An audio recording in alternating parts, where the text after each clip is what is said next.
Well, this behaviour and treatment of the Pacific Islands is reflective of the imperialist background of how all of these places were conquered in the old colonial days. What's always happened to the indigenous people of Australia, New Zealand, the Pacific Islands, is that they were always abused, their resources raped and pillaged, and the people treated with a total lack of respect. And the reality is what we're seeing now with climate change and the suffering that those countries are going through. Nothing has changed effectively. Yeah. And in the meantime, well, everything's getting worse everywhere very quickly. One of the huge issues that's facing the world as we go from now on will be, how are we going to deal with climate change refugees? We're going to be having hundreds of millions, and that's not an exaggeration. Yeah. There are hundreds of millions of people who are really quickly going to be dispossessed. A classic example is at the foothills of the Himalayas. There are hundreds of millions of people that live off the meltwater of the Himalayas. That's right. And they'll be fanning right across the Indian subcontinent, won't they? Absolutely. And they won't be welcome anywhere. Already it's incredibly crowded. Yeah. I was in Nepal 2 months ago, or 6 weeks ago, and I was mortified when I got to 4,000 meters above sea level and never touched a piece of ice. Yeah. And I looked up at the Himalayas, at Everest and all the big peaks around it in the Annapurna range. And I was stunned how little ice and snow there are on them. And admittedly, it is spring at the moment, so there has been a melt. Yeah. I anecdotally asked everybody who I spoke to, was there less snow and ice this year? And they said, oh yeah, there is less, but we have fluctuations. They didn't seem to realise that they are looking at what is now an endemic problem. Yeah. And there's a lot of scientific evidence now to prove that as these glaciers and snow caps melt, it takes the pressure off the tectonic plates and it increases the seismic and volcanic activity. And I left Nepal 2 days before the earthquake, the largest earthquake they've had there for 100 years. Yeah. This is the future that these places are looking at. It's extraordinary. Yeah, and we saw an earthquake in Greenland the other day. I mean, what's that going to do to the methane hydrates, Well, that's right. If you watch Jennifer Hines' fantastic promotion, The Arctic Methane Monster, yes, she talks about the potential for mantle methane to be released.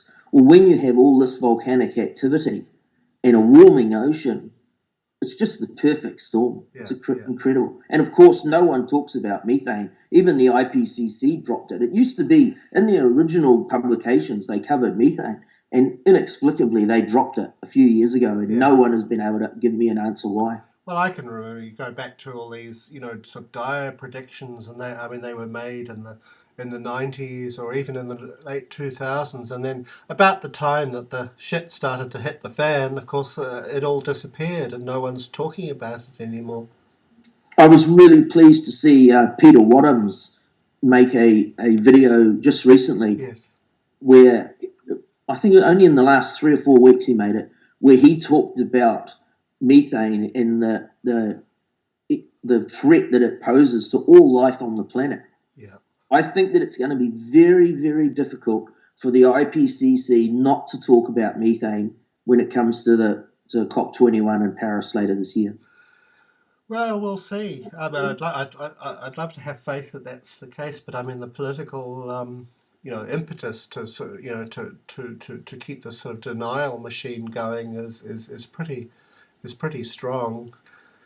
And well, I think it behoves all of us to keep talking about it. Yeah, keep bringing the subject up, absolutely, and keep mentioning that 2 degrees C, yes, has been chucked under the abrupt climate change bus. Let's just be honest about it. We need to have an honest discussion about where this planet is heading and stop mincing around. Yeah. And I think, I mean, talking for myself, it's really important, I think, to be talking about these parts of the world, including our own part of the world, our Pacific neighbours. and places like Africa, because they're just completely sort of forgotten and never talked about. So I'm It just is wondering. I it mean, is you've had imperative to talk about them as our neighbours. If your absolutely. neighbour's house was on fire, Yeah, what would you you do? would go and help put it out Yes, and save them. yes, These are our neighbours. We have obligations to them. How can people not see that? yeah, that's right. Well, people put their head in the sand. They, they avoid talking about these things at all costs, and the worse it gets, the more they do it. Oh, well, the cost issue is something that I want to talk about because I will not entertain any political party of any hue saying that the costs of mitigation or the costs of dealing with this issue are too great. That is complete Yeah, BS. The reality is that the only prudent way to deal with this is to throw every single financial resource this planet has yes. at mitigation. If I had my way, I'd have every soldier on this planet drop his rifle and pick up a shovel and start planting. We can't get out of this mess, but we can buy time. Yeah, and that goes for the political parties that are talking about, the advantages of a low carbon future. I mean, that to me is just as bad a form of lying, really, as the other. Our good friend Guy McPherson, he talks about that he is more angry with abrupt climate Yes. change deniers than he is with complete and utter climate change deniers. Yeah. We have made this transition into abrupt climate change, and who knows how long ago that happened. But anyone with eyes wide open can see it now. So I know it offends a lot of people, but I say to people all the time, I am more angry with abrupt climate change deniers than I am with the complete flat Yeah. earthers who Well, that's deny it well, that's at all. right, because I mean they're pretending to be rationalists and realists, and really they're not. Well, we have to get on effectively a war plan, like a Marshall Plan as a Yes. planet for how we deal with this situation. I see all these political parties, especially in New Zealand, but around everywhere, where they're all talking about the old paradigm Yeah. as if it can be dealt with the way we dealt with all of our other social issues Or in the that there are past. years and That time years. has gone. Yeah. We have run out of the time to sit around and talk about this. Yes. Action now. Action is the antidote to despair. And maybe As even the Edward chance for Abbey said, mitigation we is have to gone. I we mean, have what to force mitigation some is there if action. we're going to all, if we're going to be seeing extinction, within the next 20 or 30 years, that's or less. And I think it's important that young people are made aware of how dire the predicament is, Yes. so that when they start making career choices about what they're going to do, they really need to get out of this old paradigm of getting a good job in industry and in IT and banking and lawyers' professions, all of these things. There's no guarantee that the dominant narrative that controls our planet is going to be here tomorrow, Yeah. let alone or in a month or a year. Yeah. I would like to see young people learning how to grow things, build Yes. things, make things, and fix things. Yeah. Because when the power goes off and the water starts coming out of the tap, those are the only skills that are Yeah. going to be of any Well, their value. financial skills are not going to be worth a tuppence, are they? No, so that's where I'd like to see young people getting into permaculture, Yeah. getting into trades, getting into ecologically secure and progressive industries, because that's what we're all going to need. We're going to see crop failures across the whole Yeah. planet. It'll only be skillful gardeners that are going to be keeping us alive. Yeah. It'll become very fashionable to have green fingers and dirt under your fingernails in just a few years' time, I can tell Yeah. you now. Well, I mean, it's amazing to see in this country, we were once quite a resilient country, and we knew how to do things, and we had the number eight wire mentality, and we knew how to fix things, and we're just losing that resilience, as we speak, I think. Well, that's what specialization did to the world, and it was part of the root cause of how we got into this situation, where you got all these specialists who only knew in isolation how their part of the system worked. And this is where we've come to the unraveling of our biosphere. Our biosphere is an incredibly complex mixture of organisms and and climate and a myriad of things. And knowing only one part of it is not nearly good enough. This is where I admire Guy McPherson's position, because he's a conservation biologist. Yes. He knows so much more about the spectrum of this unraveling of our biosphere, whereas a lot of climate scientists are very limited in that, and they know only certain aspects of the science. And that's why they can't really talk with any certitude about what the future is. There's a lot of kind of hope expressed, but I don't think it has any basis, any biological basis. And Guy's got the knowledge to explain why that's not going to be the case. Oh, absolutely. It's incredible how disconnected that people have become from the natural processes of this world. And I see that all the time. Being a sailor, you become very aware of all the subtle things that's going on around you. The epiphany for me and the domino that tipped me to realizing that the game was up for our planet was when I was doing my ocean sailing. Over a 15-year period, I watched the oceans dying in front of me. And it was just singing out to me that this is really serious. This is a real big problem. And then when I started learning about it, I learned things like about, for example, the phytoplankton. Yeah. I never noticed phytoplankton in 16 ocean passages. I wouldn't have been able to spell it or pronounce phytoplankton for you. And yet and they're not charismatic like the elephants and the rhinoceroses. Yeah. But the phytoplankton is the basis of the marine food web. Yes. And it produces half of the oxygen on this planet. Yeah. Yeah. We have lost 40% of the phytoplankton in our oceans in the last 2 decades at exactly the same time that our rainforests, have been denuded all around the planet. We've got the 2 lungs of the planet under attack. Well, you speak to anyone who's got lung cancer and they'll tell you, you're going to die really, really quickly. Yeah. Well, this planet's got lung cancer. Yeah, well, the lungs of the planet, the Amazon, are turning into a source of carbon rather than a carbon sink. That's the other thing.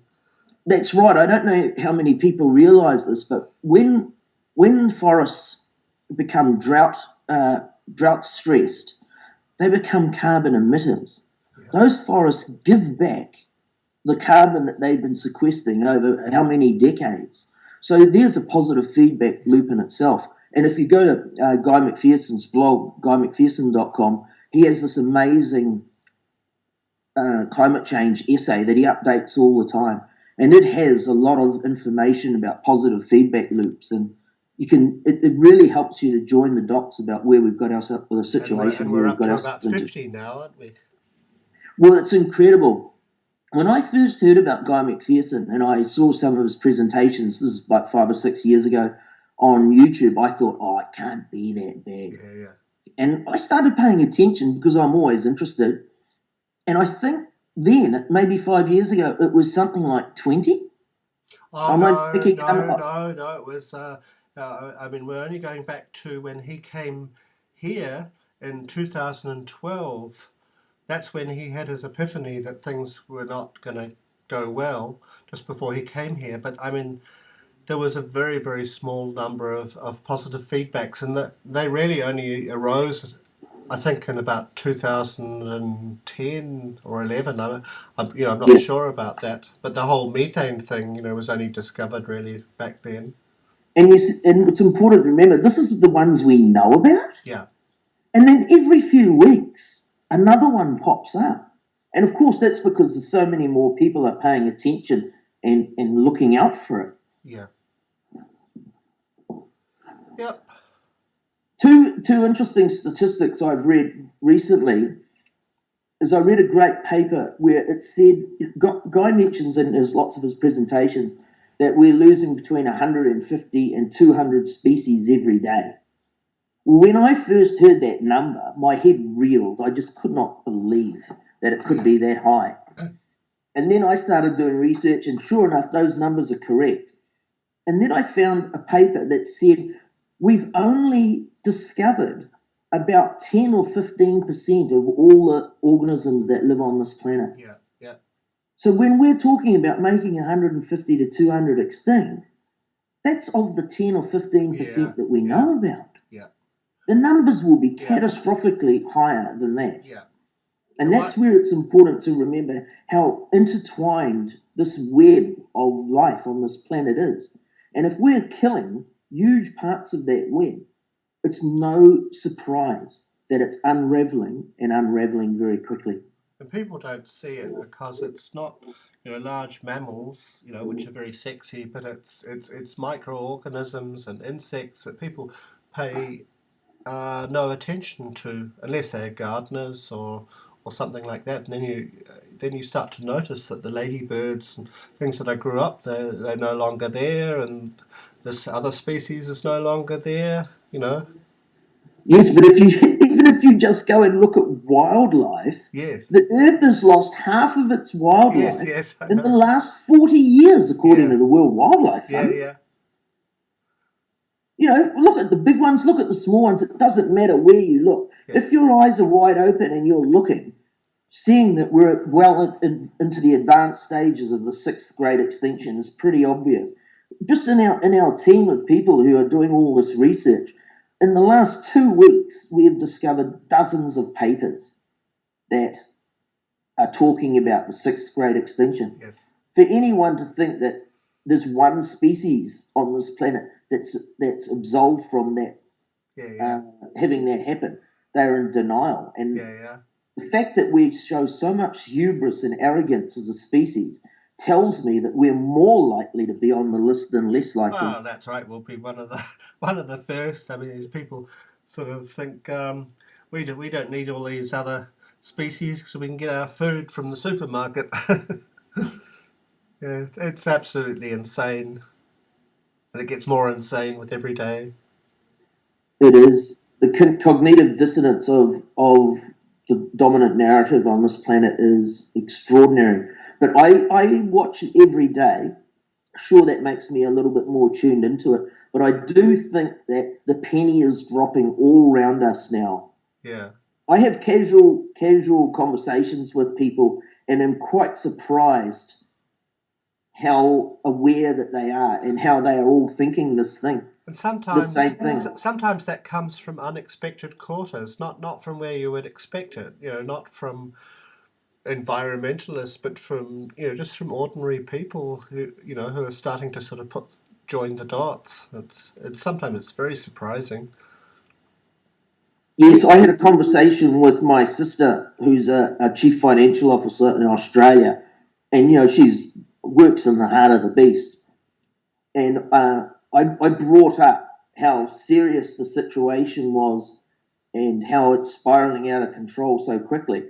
And she just casually said, all you've got to do is know about the exponential function. If you know anything about the exponential function, you know that once you cross tipping points, you're in major trouble. You don't have to know anything about the biosphere. You just know once you start going exponential, you're toast. And yet so other people who should know about this, they for some reason they don't seem to know about it. I think a lot more people know about it than are letting on. But a lot of people just don't care, like many of us. I'm heartbroken to see this happening to our planet. Yeah. And of course, I have empathy for all the humans that this is happening to. But I have a lot of empathy for Gaia and for all of the other species on the planet. And I'm really indignant that my species has been such a virus to this planet and done so much damage. Whereas I think for most people, they just look out the window and everything looks all right. It looked how it looked yesterday, and so therefore things must be all right. I think urban culture has a lot to do with that because people are removed from the natural processes of life. Yeah. I think if you talk to gardeners and farmers and sailors, they're a little bit more sensitive to all these things because they're immersed in it more. Whereas if you get people who are living and growing up and spending most of their lives in an urban environment, they're so detached from it and their lives are so hectic and pressured Yeah. that they don't have time to come up for air and smell the roses. Yeah. Anyway, Kevin, I think we're better. We could go on like this for hours, but of course I'd never get it onto YouTube. So I think we're better leave it at that for now, and we'll take up this conversation another time, hopefully in the near future. Thank you very much for inviting me on to Seemorerocks, and Yeah, I'd like no, to. no. We'll do it again soon, mate. Excellent. Thanks. Thanks for your time.